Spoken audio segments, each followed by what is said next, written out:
guys, magandang umaga sa inyo lahat. Magandang umaga rin, lalong-lalo na sa mga tinatamad na mag-vape dyan. Alam ko meron sa inyo mga naboboring na sa mga vape nila kasi luma na. Yung iba gustong mag-pod. Yung iba gustong bumalik sa Yossi. Wag. Dahil ngayon, ipapakita ko sa inyo ang ginawa ko. Lately, siguro 2 weeks ago, tinatamad na akong gamitin yung mod ko, which is the Aegis Legend. Pero meron ako nakitang page sa Facebook na gumagawa sila ng mga custom designs sa keyboard, sa mouse, iba't ibang gadgets. And that includes vape. Okay?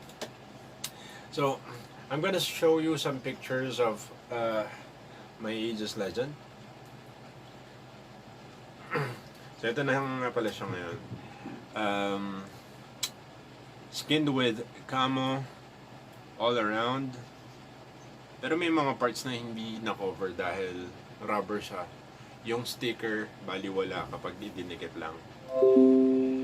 250 pesos. No, 350, sorry. Pero high quality yung stickers. May texture din siya. Yung Aegis ko kasi, kinagat na siya ng daga dito. Medyo napunit yung mga goma. And may mga gasgas na rin dun sa bakal kasi pininturahan ko to and then pangit ng pintura, niliha ko, wala rin, sumobra yung pangit. So ang ginawa ko, pinaskin ko siya. Ang pangalan ng shop ay My Tattoo Skins. They are located in Cubao, Farmers Plaza. Medyo mahirap lang bumiyahe kasi taga-Taytay ako, so yung biyahe ko is parang 2 hours yata. Sobrang traffic, hinanap ko pa siya. Hindi naman madaling makita kasi meron naman silang instructions. So before I went there, I sent them a text message, hey guys, I'm going to drop by. I gave them the model of the device, kung anong papagawa ko, and binigyan nila ako ng quote kung magkano. And pagpunta ko doon, pumili ako ng designs, wala akong nagustuhan. Sabi nila, pwede naman daw yung custom design.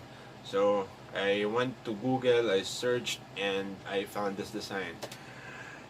For some of you, medyo baka hindi nyo siya magustuhan kasi hindi nyo siya taste, pero yan yung gusto ko eh. Maganda ang pagkakagawa from top to bottom. Sobrang ayos. So, para sa inyo guys na tinatamad na sa itsura ng mod nila and gustong bumili ng bago, wag na. Tipirin nyo yung pera nyo, bumili na lang kayo ng skin. Kung marunong kayong magdikit, pwede kayong mag-order sa kanila. Pero hindi naman, pumunta na lang kayo sa shop. Madali lang. Dahil marami nagpapagawa, pwedeng umabot ng 30 minutes to 1 hour. So, kain-kain muna kayo sa tabi-tabi. And then, magte-text naman sila kung tapos na or pwede naman pumunta na lang kayo doon. Basta sundin nyo lang yung duration na binigay nila kung 45 minutes or 1 hour and then bumalik kayo. Pagbalik nyo, I'm sure tapos na yan. So, ipapakita ko lang sa inyo yung buong part na to and then later on, I'll show you some pictures. So, hindi magpo-focus kasi super pangit ang camera ko. Let's spin it na lang. So, ayan. And then here. And then here. Ayan.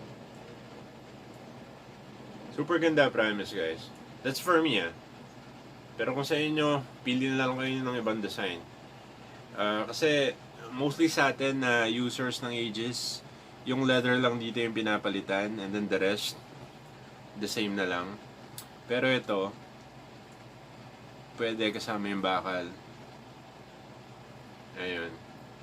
So, paano nga ba pagpunta sa farmers? Napakadali lang. Meron tayong Waze, meron tayong Google. So, para sa akin, galing ako sa Taytay. Sumakay lang ako from Tikling. Sumakay ako ng bus, G-Liner hanggang Galleria. From Galleria, sumakay ulit ako ng isa pang bus along EDSA going to Cubao. So from there, nagpunta na ako ng Farmers Plaza. Kung nasa Gateway kayo, meron naman dun bridge or connection ng dalawang building para makapunta kayo sa Farmers Plaza. Once na nandun na kayo, punta lang kayo sa 3rd level. Should be 4th level or 3rd floor para sa iba. Kasi yung ground floor, minsan tinatawag nila yan na level 1. Okay? Malapit siya sa Huawei booth. Nandun lang siya. Pagpasok nyo, inquire kayo kaagad, pakita nyo yung gadget nyo. And make sure, nalilinisin nyo muna yung gadget nyo bago kayo magpunta. Okay? Kasi hindi nila lilinisin yan. Ilalagay lang nila kaagad yung sticker once na matapos yung layout. Okay? Kung may question kayo kung ano yung page nila, ilalagay ko sa description. And kung paano pumunta doon, anong mga sasakyan, pwede naman kayo mag-google. Or if I can help, I'll answer your questions. Just comment down below. Okay? Kaya huwag na kayong tamarin, guys. And meron pa palang iba. Kasi meron din akong keyboard na ipapakita ko din sa inyo later sa ibang video.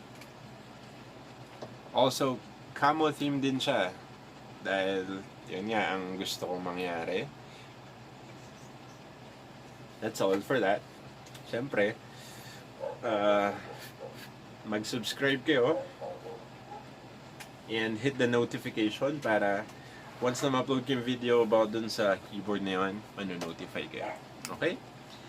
So, yun lang muna, guys. And I will also post a video about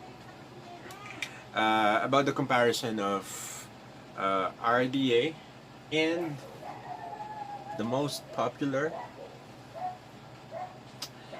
RTA, Zeus X. This is the only tank that I have kasi sobrang ganda. Hindi mo na kailangan bumili ng iba pa. So, i-compare natin siya, same juice, same type of coil, same coil count. Alright? I'm not just sure kung anong magiging rating ng coil kung ilalagay natin dito or dito, kung magkakapareho ba sila. Alright? Pero ipapakita ko yun sa ibang video.